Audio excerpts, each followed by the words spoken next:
सिंगेज algebra के DPP से लिया हुआ ये क्वेश्चन अगर तुम सॉल्व कर लेते हो, सही सही बना लेते हो, इसका मतलब इन इक्वेशन इनइक्वालिटी से रिलेटेड पूरा कॉन्सेप्ट तुम्हारा क्लियर है। एक बार अच्छे से ट्राई करना और कमेंट करके जरूर बताना कि तुम खुद से बना पाए थे या नहीं बना पाए थे। बहुत ही प्यारा सा क्वेश्चन है बालक।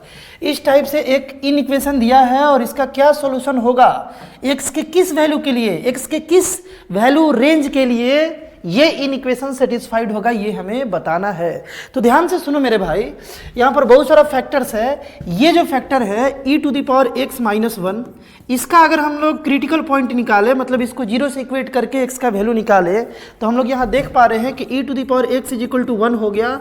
e⁻x = 1 को e⁻0 लिख सकते हैं। e सेम है, बेस सेम है, बीच में इक्वल टू है, तो पावर को इक्वल होना पड़ेगा।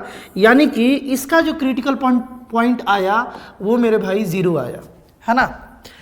उसी तरीके से अगर हम लोग इसका क्रिटिकल पॉइंट देखें, इसका क्रिटिकल पॉइंट केवल x है, तो x का क्रिटिकल पॉइंट क्या आ जाएगा, 0 आ जाएगा। x = 0 करेंगे तो दो फैक्टर का क्रिटिकल पॉइंट हम लोग निकाल लिए। इसका क्रिटिकल पॉइंट उसी तरीके से -1 हो जाएगा, ये बात तुम फील कर पा रहे होगे, है ना।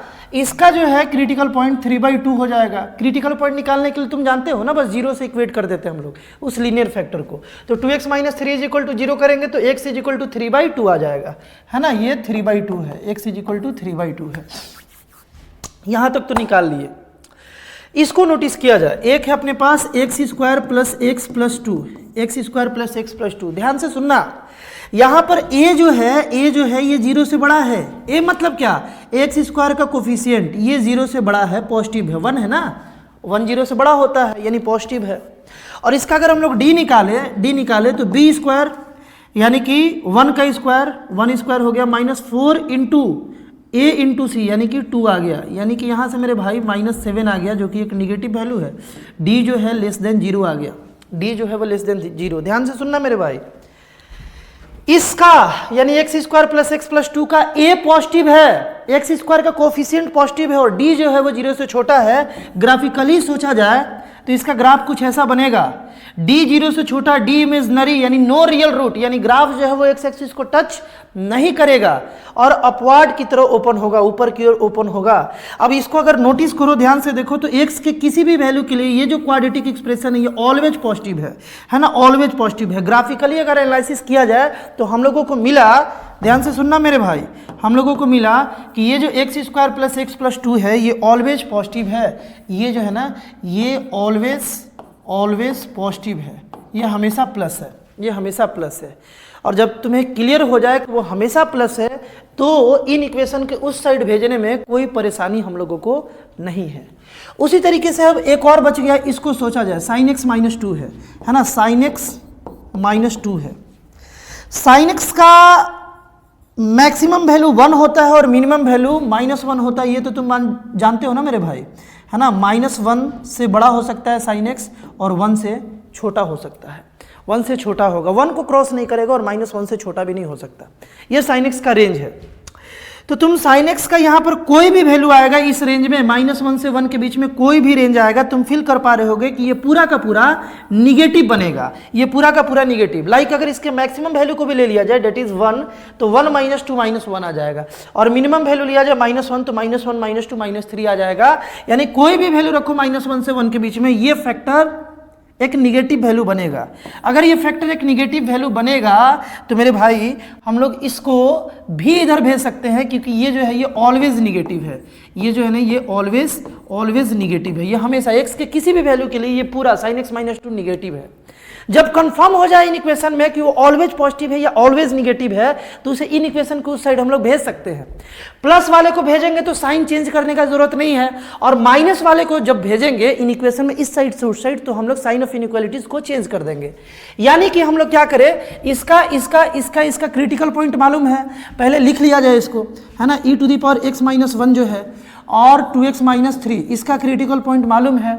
ये इसके बारे में ये तो नहीं ना मालूम कि ऑलवेज पॉजिटिव ऑलवेज निगेटिव, तो इसको नहीं हटाएंगे, है ना। इसको हम इधर भेज दिए तो साइन नहीं बदला क्योंकि ये ऑलवेज पॉजिटिव था, और जब हम इसको इस साइड भेजे ये ऑलवेज निगेटिव था, निगेटिव जाएगा तो साइन ऑफ इनइक्वालिटी बदल जाएगा और ये 0 हो गया। नीचे में बच गया x + 1 और x, बात क्लियर है ना। कॉमन सेंस से एनालिसिस करते करते हम लोग यहाँ तक पहुंचे और इन चारों का हम लोग क्रिटिकल पॉइंट भी जान गए हैं।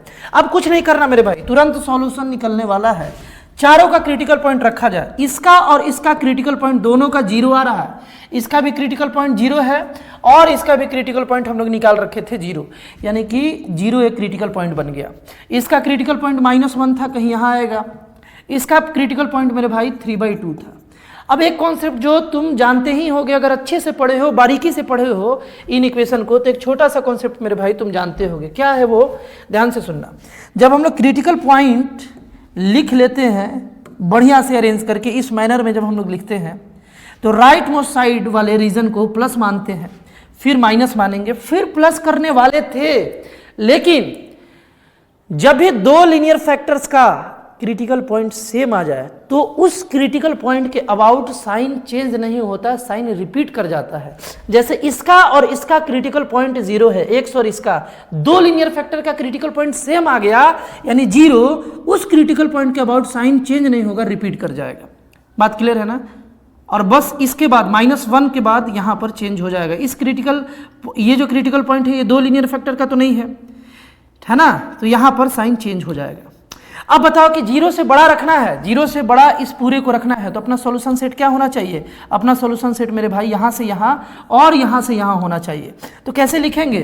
x बिलोंग्स टू -∞ से -1। -∞ को तो इंक्लूड हम लोग कभी नहीं कर पाएंगे, -1 इंक्लूड नहीं होगा क्योंकि -1 रखने पर नीचे वाला 0 बन जाएगा, डिनोमिनेटर अनडिफाइंड हो जाएगा, है ना।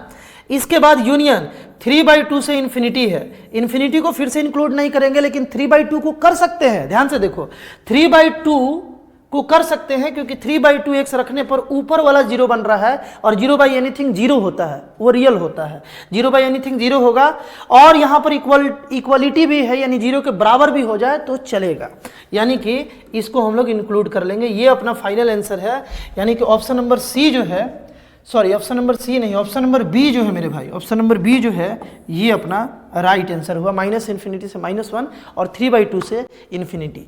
आई होप बालक इस क्वेश्चन को तुम अच्छे से कॉन्सेप्चुअली समझ पाए होगे। इस टाइप का और भी बेहतरीन कंटेंट है देखने के लिए जो तुम्हारे जेईई मेंस, जेईई एडवांस के सफर को आसान बनाता है मेरे भाई। लगातार इस चैनल पर कंटेंट अपलोड हो रहा है, एक बार चैनल को जरूर विजिट करना। मिलते हैं हम लोग नेक्स्ट वीडियो में।